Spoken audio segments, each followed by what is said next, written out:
How's everyone? Wayne the Known here, and welcome back to another episode of Cosplay Con Talk, where we basically discuss everything pertaining to the cosplay community and conventions. I am joined here once again with Kurt Licky at the Clement Community Falls KCC Comic Con, and we are going to be talking about this year's KCC Comic Con 2023.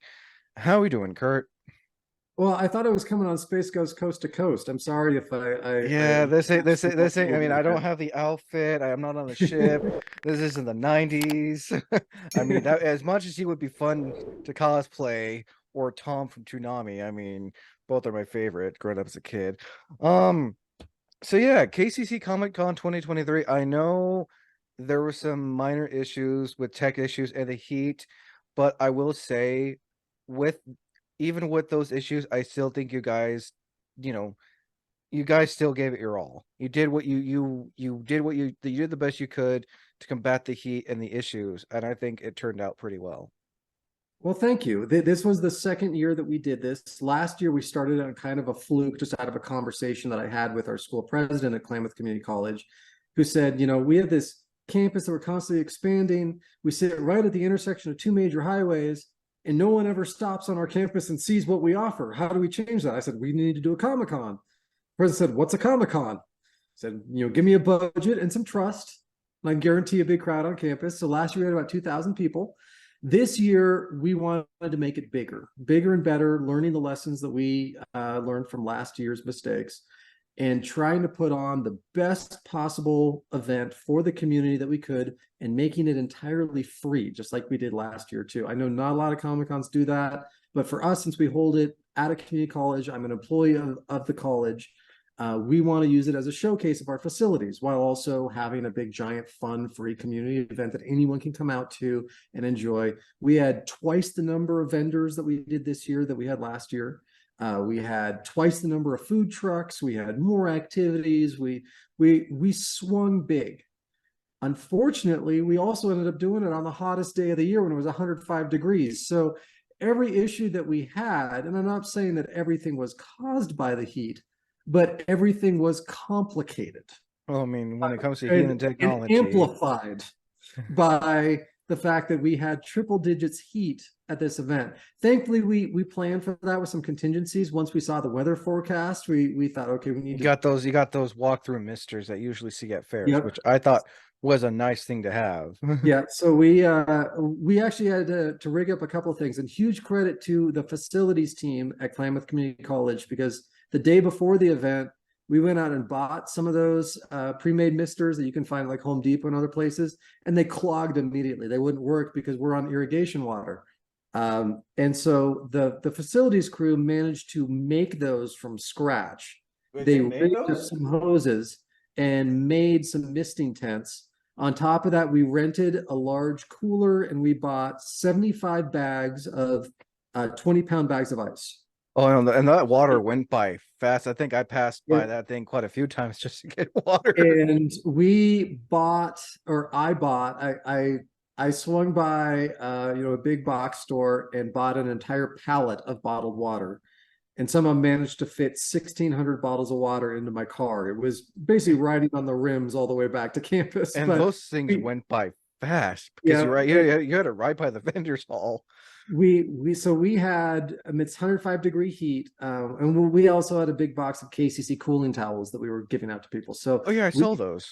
we went through about 70 of the 75 bags of ice, and some of my volunteers at the event and some KCC staff were the absolute superheroes of the day, because they spent several hours with little hand carts pulling around these bags of ice and water bottles and towels and just giving them to anyone that looked like they needed it. So despite it being brutally hot, the hottest day of the year by far, thankfully we had no 911 calls. We had no heat stroke. Some people might have got a little sunburned, but I know I we did. we managed to stay cool. We managed to stay healthy, and we managed to get through it as a group. I'm sure that drastically affected our attendance. We were planning, based on the scale of the event and the draw we had last year, we were expecting around 3,000 to 5,000 people. We got about 1,500 to show up, but I can't blame anyone for not wanting to come out in a costume when it's 105 degrees.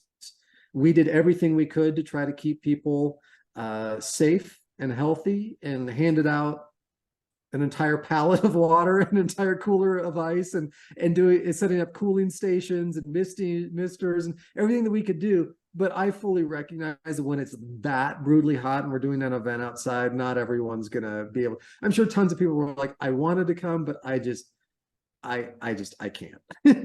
I cannot deal with That's, that. you know what, And I'm not that going to is blame fair. anyone who didn't come out. That is completely fair, you know. I mean, not everyone can come out, especially during the heat, midsummer, you know, weather is just like at triple digits, but it was nice to see, you know, those who did go, it was nice to see a lot of, I mean, to me, it looked like a lot of people were still there. We still had a pretty big crowd, and like I said, we added new events. We took a lot of lessons from last year for what worked and what didn't work. We took a lot of feedback from vendors and attendees, and we tried to apply all of that and really sincerely look at how can we make this bigger and better. And like I said, we tried to swing big. We last year's event, the inaugural one, we planned for over about 3 months. This year we spent almost 11 months planning. And so we spent a lot of time working on things that we could do that both showcased our facilities on campus and some of our programs, some activities that we could add, some groups that we could partner with. And some things worked, some things didn't, some things got complicated because of the heat, where just technology completely failed us throughout the entire day, unfortunately. But I mean, I was trying my best to get it to work. At a certain point, you just kind of have to throw up your hands and be like, you know what? It's 105 degrees. Computers know worky when it's 105 degrees. Oh And just no. kind of roll with whatever you can, right?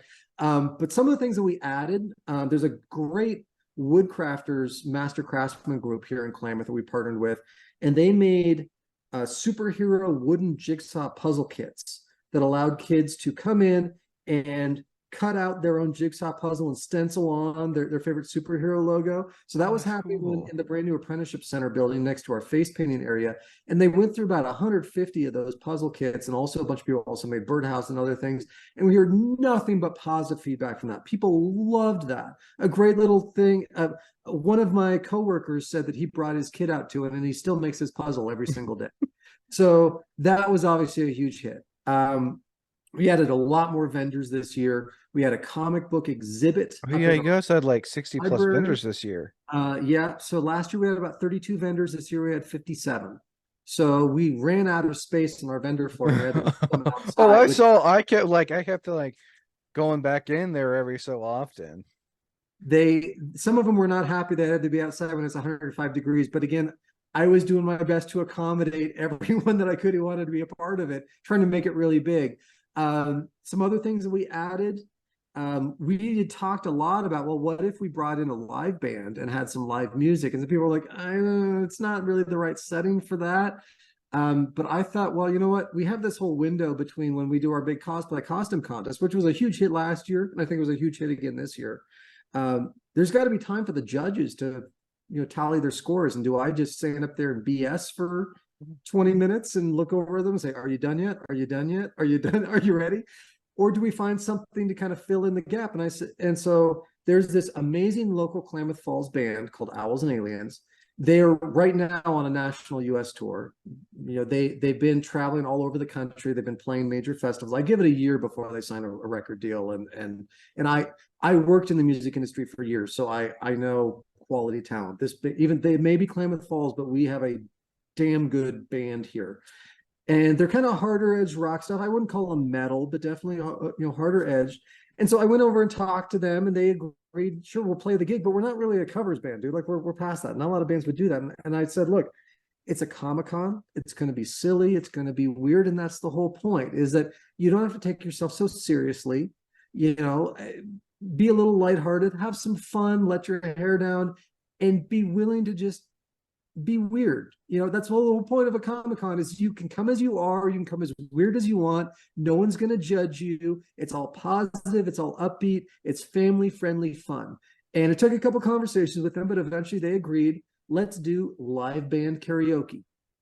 And so we went back and forth on like what songs are there that they could learn that are basically just like 3 chords in standard 4/4. That's the most simple thing in the world to take them a day to learn, and yet is so anthemic that everyone at the very least knows the chorus. And so they practiced for a week or two, and then they got back to me like, dude, this is going to be fun. Like, we're totally getting into this now. So I love how the band got into it. So I was worried about the equipment because, again, everything was like melting in the sun.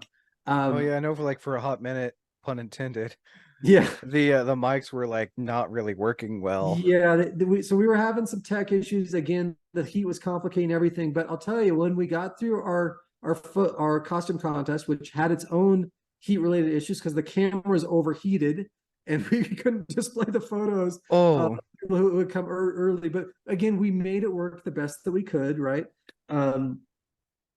We brought the band up, and I was worried that people were just going to like walk out, like if it's not their kind of music, right? And a lot of our planning committee were like, I don't know if we want to do a band or not, but we'll try it. Well, you seem passionate about it, Kurt, so we'll see if it works. The first one or two songs that we did, and we were just kind of like, again, the band learned like 10 songs. We just kind of pulled a song out of a hat, and then I printed out all the song lyrics to hand to whoever was going to come up and sing. And I made sure to let people know anyone who comes up and sings, they're going to get a prize. I had a Dutch Bros of Klamath Falls were kind enough to sponsor the event, so they gave me a whole stack of gift cards. And Retro Wormhole in Medford, Nick was a wonderful sponsor for us. and He not to mention he was a donated. guest. Not to mention he was a guest judge too. Yeah, he was one of our judges, and he also donated most of the content of our prizes. Rogue City Comics also donated a lot of content as well. And then we also bought some other materials that were parts of the prize. So thank you to Rogue City Comics and Retro Wormhole. I love both of those stores. I don't want to turn this into a giant advertisement, but those places are amazing. Your audience probably already knows them well. Oh yeah, no. Shout out, but still, and I always like giving but shout outs. So shout outs to Retro Wormhole and Rogue City Comics. Steve, Jamie, Julie, and Nick, they all played a huge part in making KCC Comic Con successful this year, and we are deeply appreciative of that. So anyway, we had this band, and for the first song or two, the crowd that was kind of hanging around to see who would win the cosplay costume contest, they weren't quite sure what was going on, but they realized, oh, the band's just kind of having fun and playing these songs that we know. Oh, cool, they're going to play an AC/DC song and I can sing along. Okay. And by the third song, every time I would pull the next song, there'd be a rush of like 10 people wanting to come up on stage and sing along. And we get like this giant group sing along of like White Stripes, Seven Nation Army, and AC/DC Back in Black, and Ramones Blitzkrieg Bop, and all these songs. And I was like, let's just learn something that's clear, basic. And halfway through it, I look over and like, damn, like the band is having as much fun as these people are. And that was so great to me that worked, because there was a lot of debate over do we do that or not. But my thought was something about live music as opposed to just having a DJ could work really well. It could work really badly. But everyone knows karaoke, or everyone's sang in their car, or everyone's gone to a bar and done karaoke.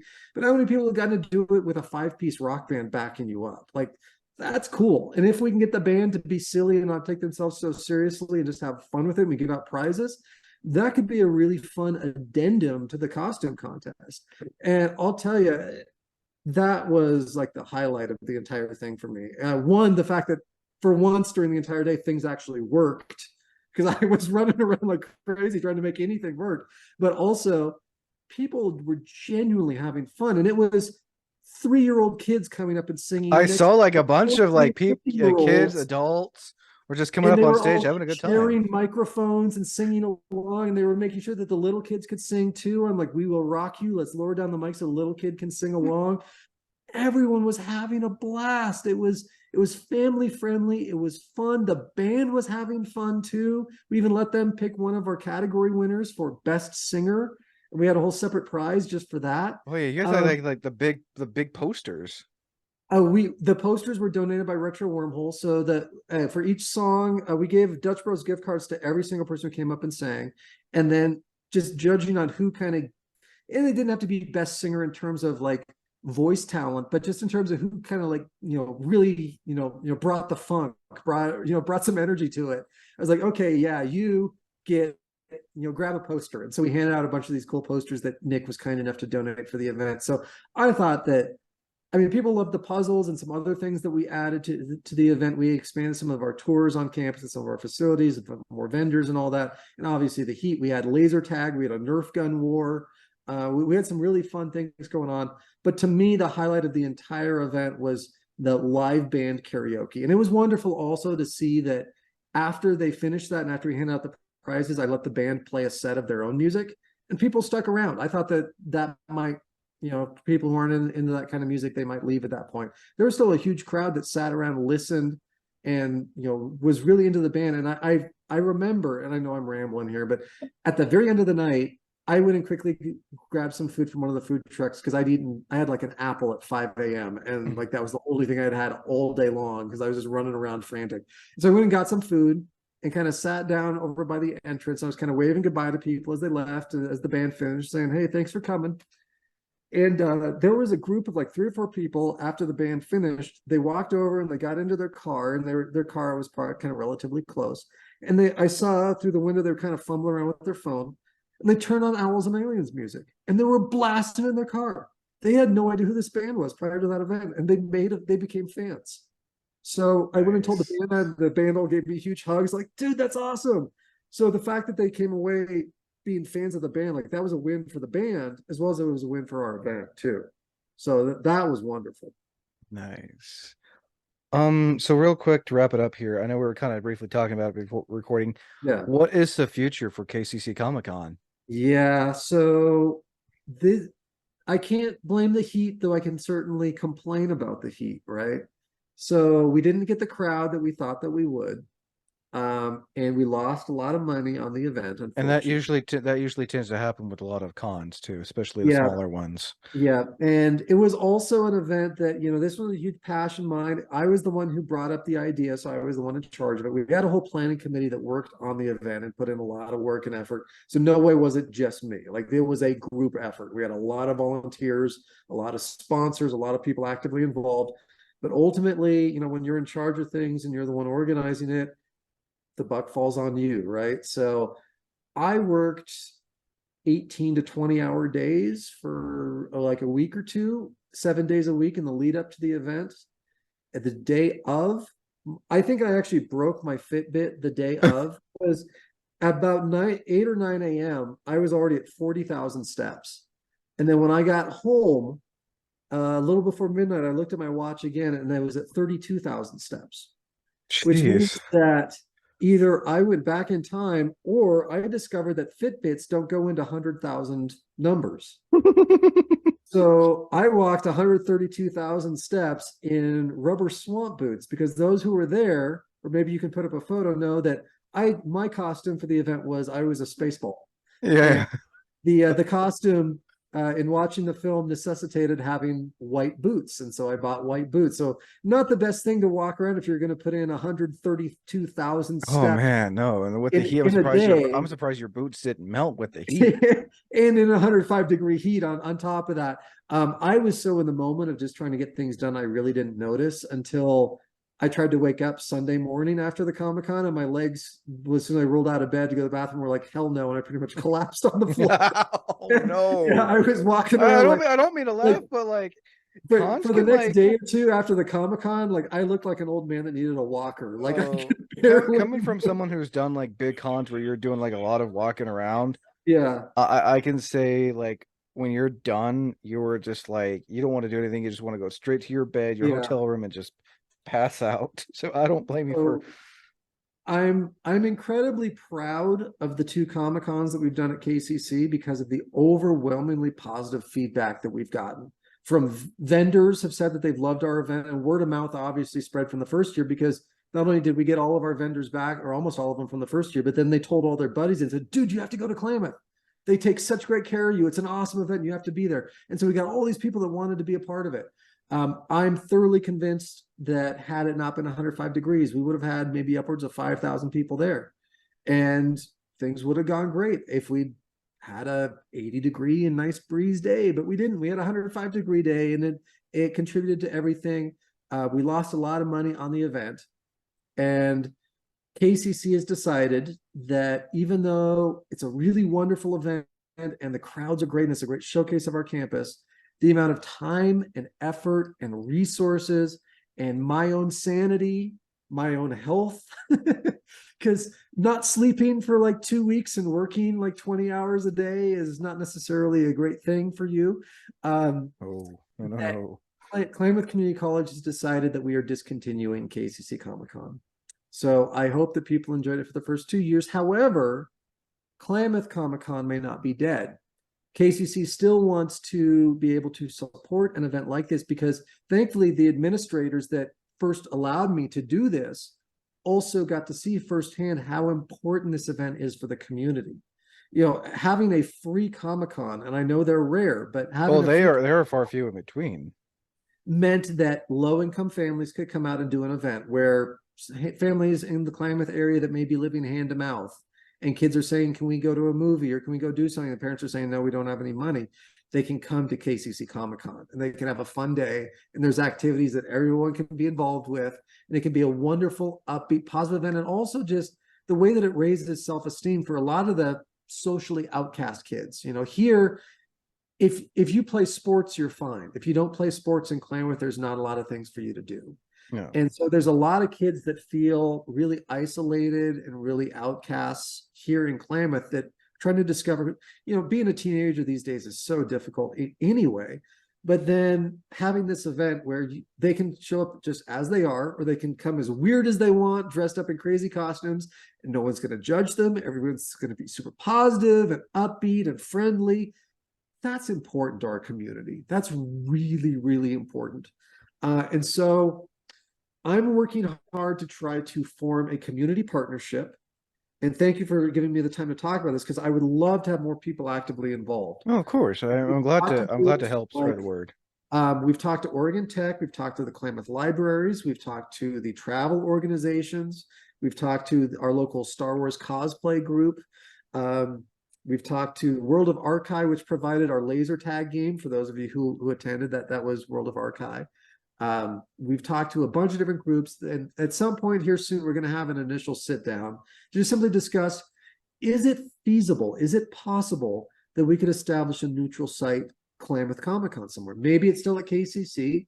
Maybe it's at Steen Sports Park, which is an indoor air-conditioned facility. So even if it's 105 degrees, we could still have a nice big Comic-Con.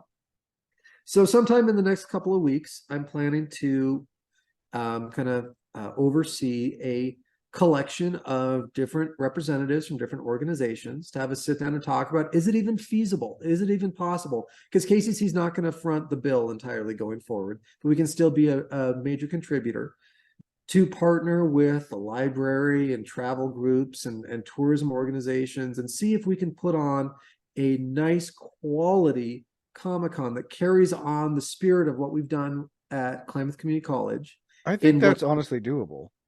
So we're going to get together sometime soon here and on a to be determined date, and we would love to have more partners involved. That the more the merrier. Still want to have Retro Wormhole involved and Rogue City Comics and anyone else from Medford, Grants Pass area. I know a lot of people are actively involved in trying to bring back the Comic-Con in Medford, and that's wonderful. But let's not forget about Klamath too. There's a lot of people here who come over the hill to Medford for a lot of stuff. And there's a lot of people who, when we've done our event for the last 2 years, have come over the hill to Klamath to participate in what we have organized.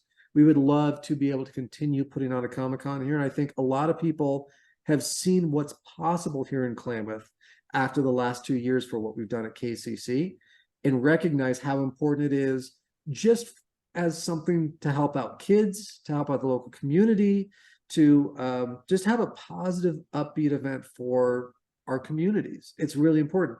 And hopefully we can continue to make it free or at least make it a very minimal admission fee. So we'll see what happens. I can't tell you if we're going to have a Comic-Con in Klamath County again, but if I am able to, if it doesn't kill me, the way that this year it feels like it almost damn near killed me, I'm going to do my best to try to make a Comic-Con continue in Klamath County.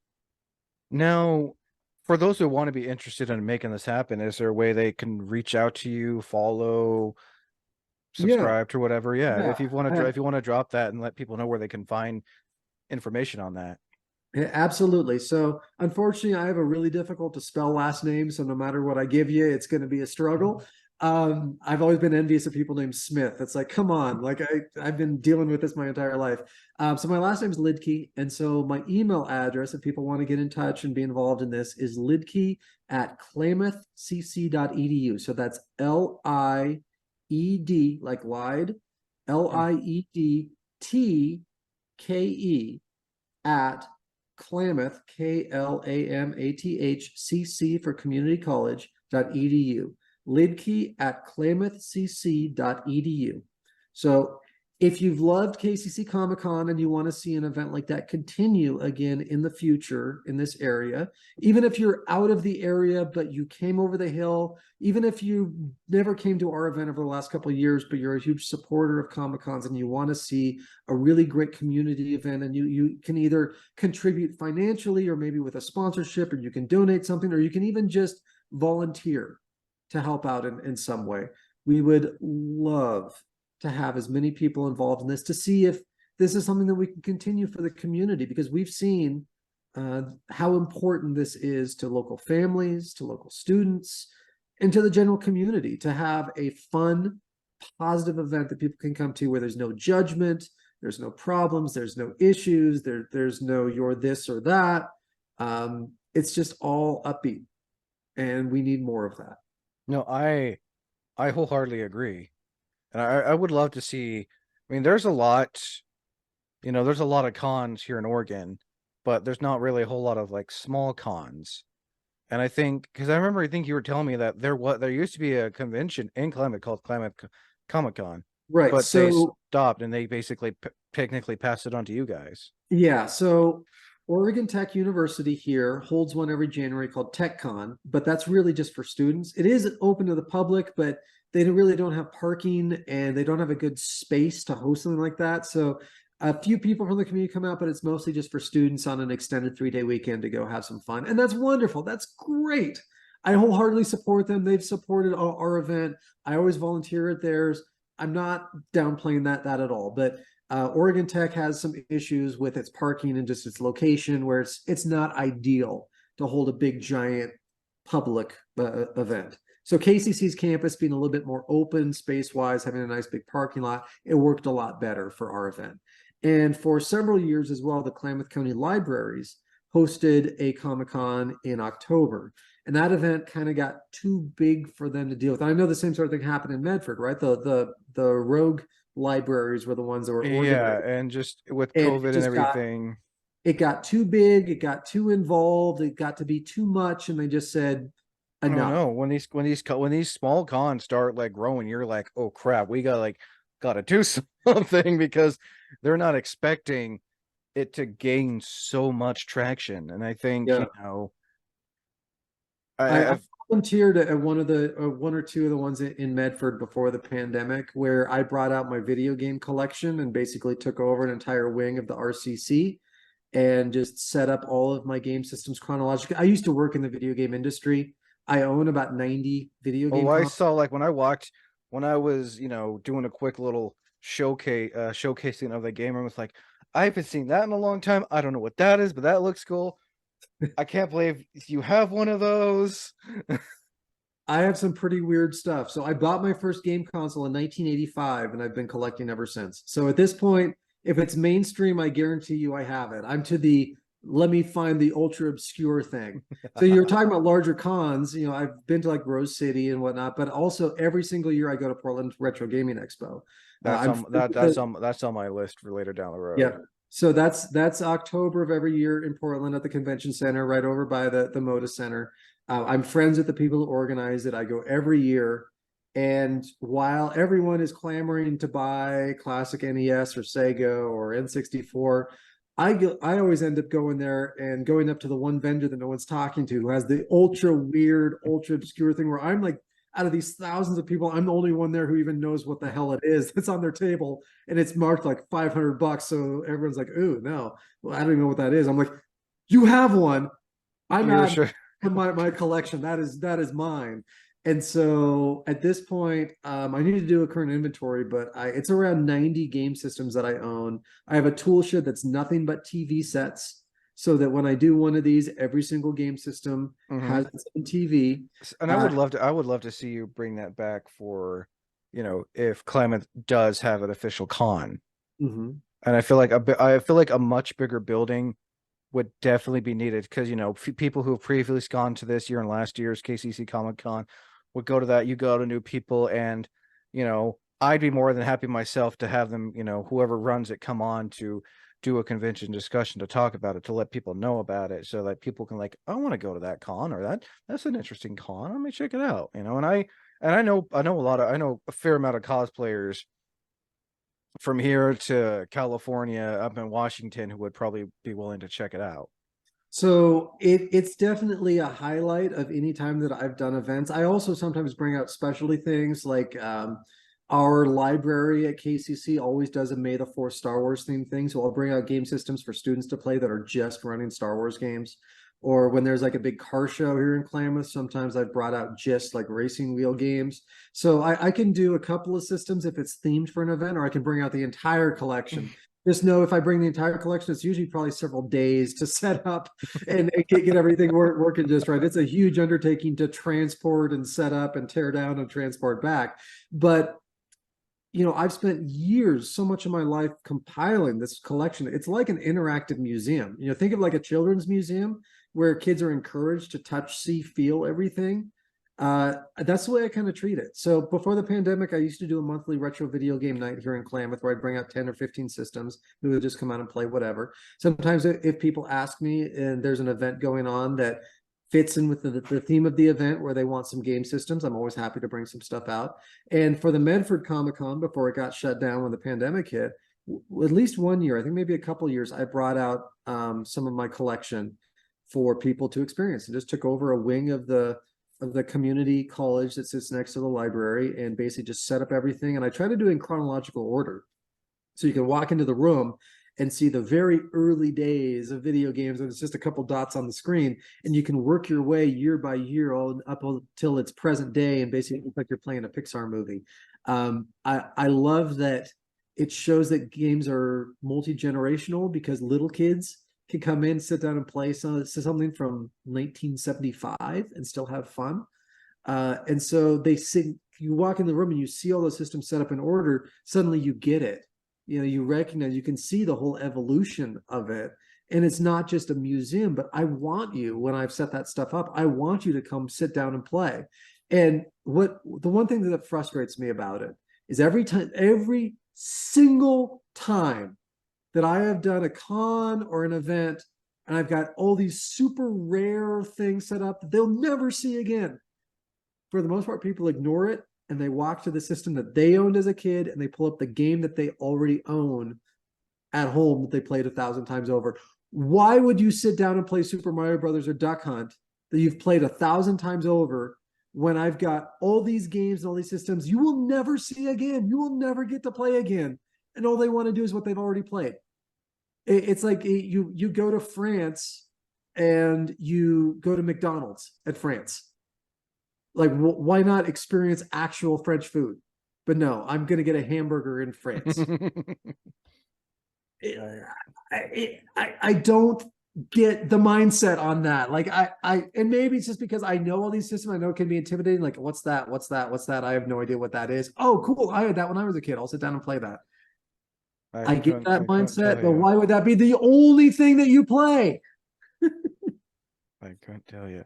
I think that should do it. Real quick, also, where can people find to stay up to date for? And I also want to give a shout out to Klamath Community College. Where can people find Klamath Community College if they want to stay up to date or check out the campus itself? Yeah. KlamathCC.edu. So our campus is in the southeastern corner of Klamath Falls. We serve both Klamath and Lake County. We also have a large online program. So we've had students in the Medford area be actively enrolled with us. We have a wide variety of programs, and the campus has been growing like crazy. So the con has been a great way for us to showcase all these new programs a lot of people didn't even realize we had. This year we had a brand new building we just opened, and so that's where we had our puzzle making area and our face painting. We were able to show off our firefighter academy and other activities. We did tours of our nursing program, sim labs. We had our full motion flight simulator for our aviation program in full effect, that people could go fly during Comic-Con. So we have all kinds of really amazing programs. It's a wonderful school. I so enjoy working there. Because it is growing like crazy, and we have some really unique programs. And as a community college, it's welcoming to everyone. Like, all you have to do is register. There's no acceptance or, oh, hey, I didn't get in. Like, with a 4-year university, all it takes is for you to enroll, and congratulations, you're already accepted and you're in. That's a point of a community college, is that it's a second chance in life. Or maybe if you're not sure what to do and you're fresh out of high school, or even in high school, we have accelerated learning and dual credit options where as young as 15, you can start getting college credits. So even if you want to just pursue general credits and then have those transferable to whatever 4-year school that you want to go to, or maybe trade schools, we have carpentry and plumbing and electrical and welding and all these amazing apprenticeship programs on campus for trade skills. So it's a wonderful school. We're growing like crazy. We want you to be involved. That's why we've done the Comic-Con, is to be able to showcase our campus. And we hope that if you came and visited, that you walked away going, I had no idea I could learn to be a pilot or a nurse or a firefighter or a truck driver in Klamath. That's really cool. So hopefully we can still continue to have that kind of community impact, even though sadly KCC will no longer be directly hosting the KCC Comic Con. But we hope that maybe Klamath Comic Con, largely presented by KCC, will continue in the future. But for that, we need you. We need your help in order to continue a Klamath Comic Con. Oh, I'm looking forward to it. I think that should do it again, Kurt. Thank you for coming on. Again, I myself enjoyed KCC Comic Con despite, the heat and the little tech issues. It was still a fun con. I'm glad I got to go this year because, I wouldn't have had I not gone, I wouldn't have finding out you guys aren't doing it's like, oh man, I wish I could have gone now. But I'm looking forward to seeing what the future holds. And yeah. I hope that if nothing else, we threw a gauntlet or two at the other Comic Cons around the state where we tried a few things outside the box that worked extraordinarily well. And people are like, man, I heard Klamath did that. We should do that too. Oh yeah. No. So who knows, maybe the next Rose City Comic Con or when Medford comes back, maybe we'll have live band karaoke. You can go make your own superhero. Pretty cool. And as always, I am Wayne the Unknown. Until next time, thank you for listening. And as always, thank you for watching.